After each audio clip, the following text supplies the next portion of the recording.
Hello and welcome back to Songs of Six in the beautiful city of Novaster. We're broke. Got $69, which is hilarious, but we've got 13,000 in trade goods, so we've got a lot of money in that. We've also got 150 guys well trained and pretty decently equipped for where they are. We don't have that many people, so we don't need to worry about a large army. We also will be able to make money. But our only two neighbors, Woodrick and the Sinish, have been fighting it out for the last couple years now.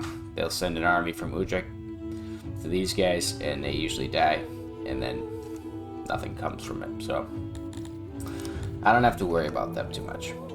In this episode, I'm going to probably move this. Remove this whole building. Matter of fact, I'll do it right now. Boom. Get rid of it. Reasoning, we're going to make another one of these. Boom, boom. There's going to be 4 smithies working through here. Housing is going to occur in here. We're going to make a bunch more housing. We're going to make some roads. Keep this import area. We're going to keep this as it is probably. We might add some other things. Maybe change the well around. And the mason eventually. But for right now, we're focused on this portion of the city. That's a big amount of money that we can make doing weapons and armor. So right now we make, on average, in excess of 50. That's what I've noticed with the amount of guys we have making weapons and armor. If we have 2 more dedicated to it, I think we'll be good. And they're only 30 each, so that's going to be 120 guys, Thundarians. Most of our populace doing this. So I will cut back when I get to there.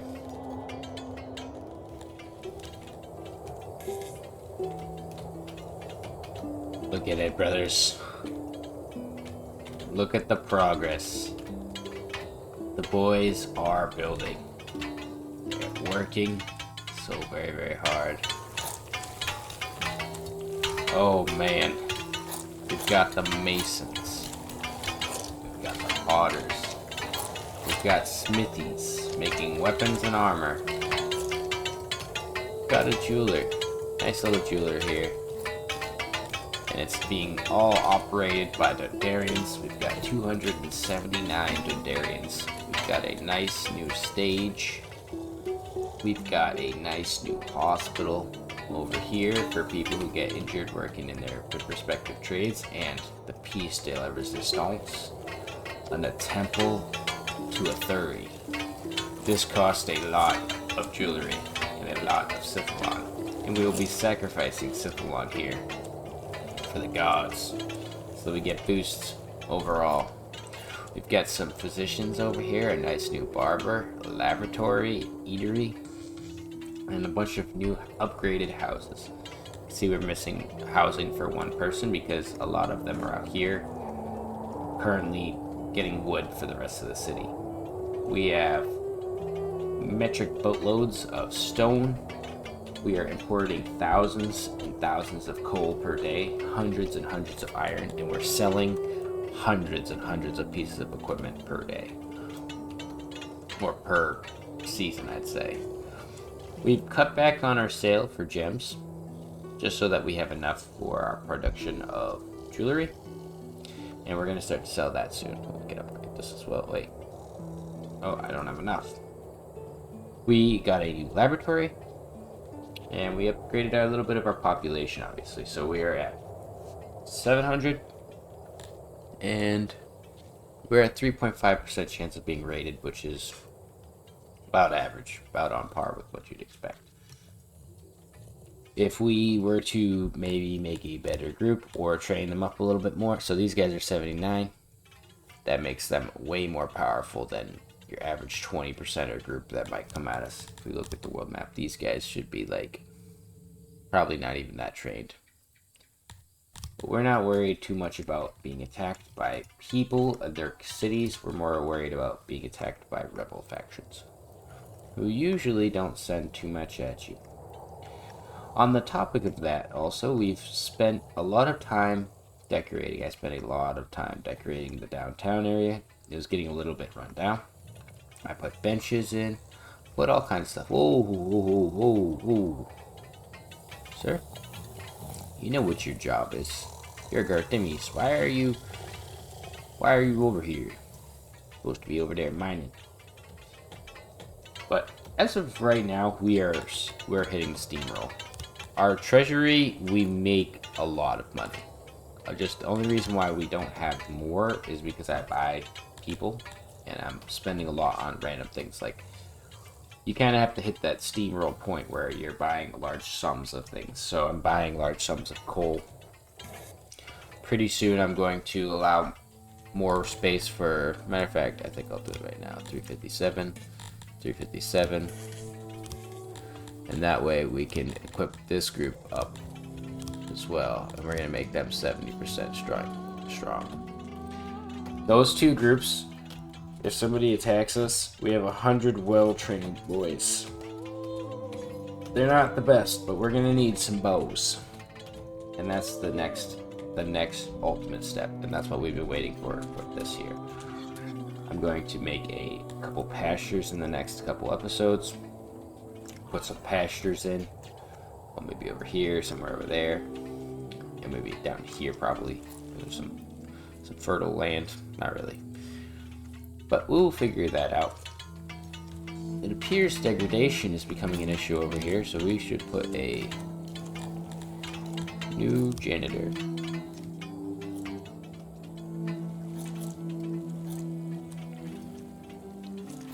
I don't know where I want to put him.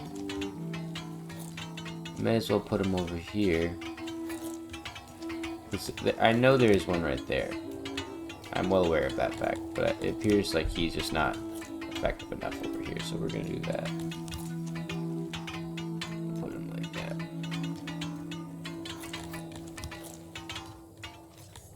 And put a little road. So yeah, like for the series, I've been spending like good portions of the maybe 2 hours, I think. Let me check. An hour and a half. Building all of this stuff for the city. Getting it ready.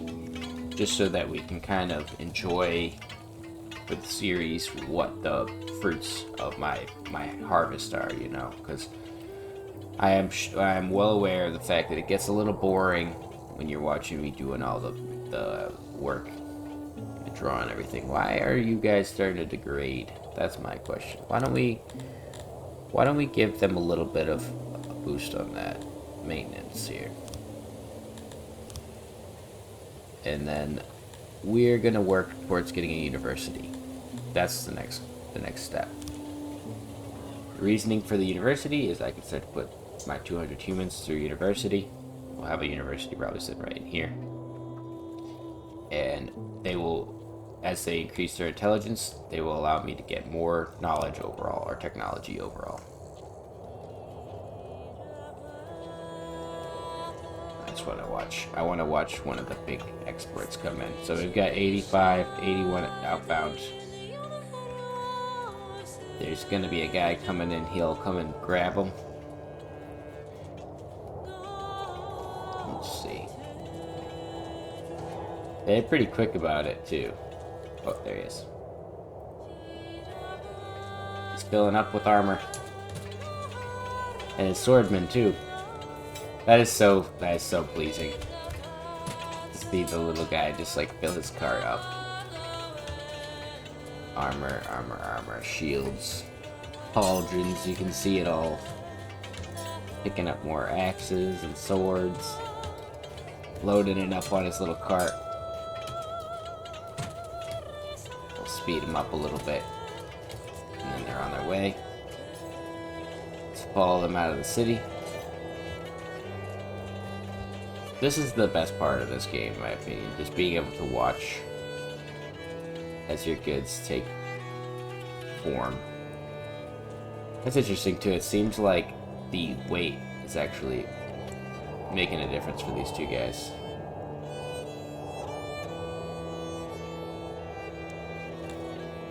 It's getting really rough over here. Why is everything starting to look real rough? Didn't do that earlier. I'm gonna put in a nice big one.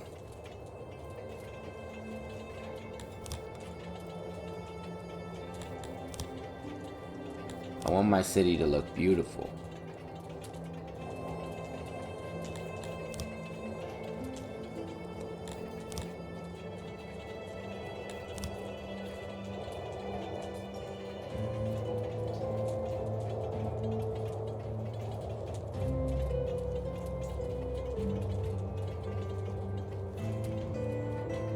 I think I gotta do it like that.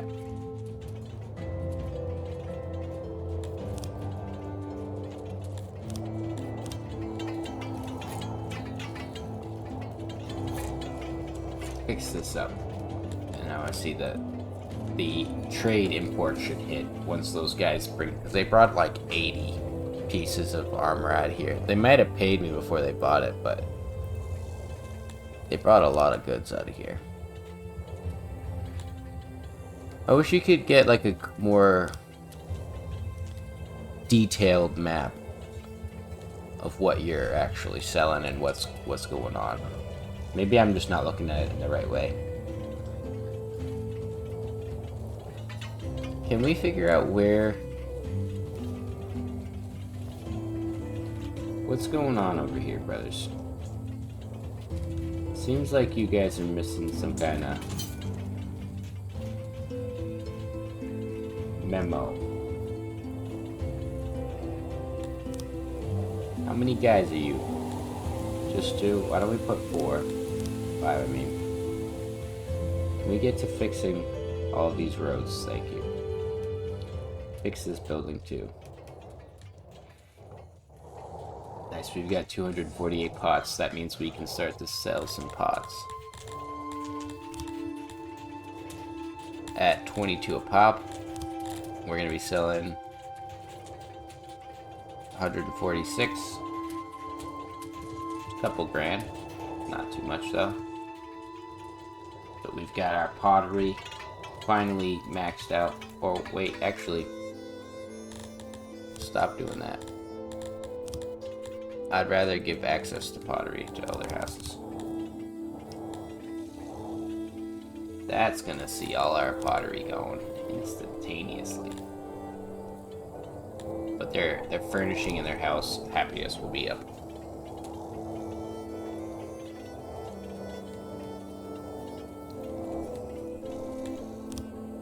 Uh-oh. Poor hunter's about to die out there. Now my question is, what happens when they hit 100% degradation? Do they just fucking collapse? Or do people get hurt on them? Good, they're getting it done. But on that note, I hope you all enjoyed. I hope you all are enjoying the series so far and are learning some stuff, are getting your money knowledge up there, and learning to manipulate the Thunderians into their natural shit. They're just beasts at making stuff, honestly. I don't think you could do this so well if you didn't have them doing their job. By the way, if you wanted to know what this is going to be the trader hole. So the traders can go south if they want. For some reason, if you look at our map, there's no one who can come from the south, but they do pop in from the south, so just so you know why I'm doing that. I'll catch you in the next one. Be excited for the next installment of Songs of 6 Billionaire Build.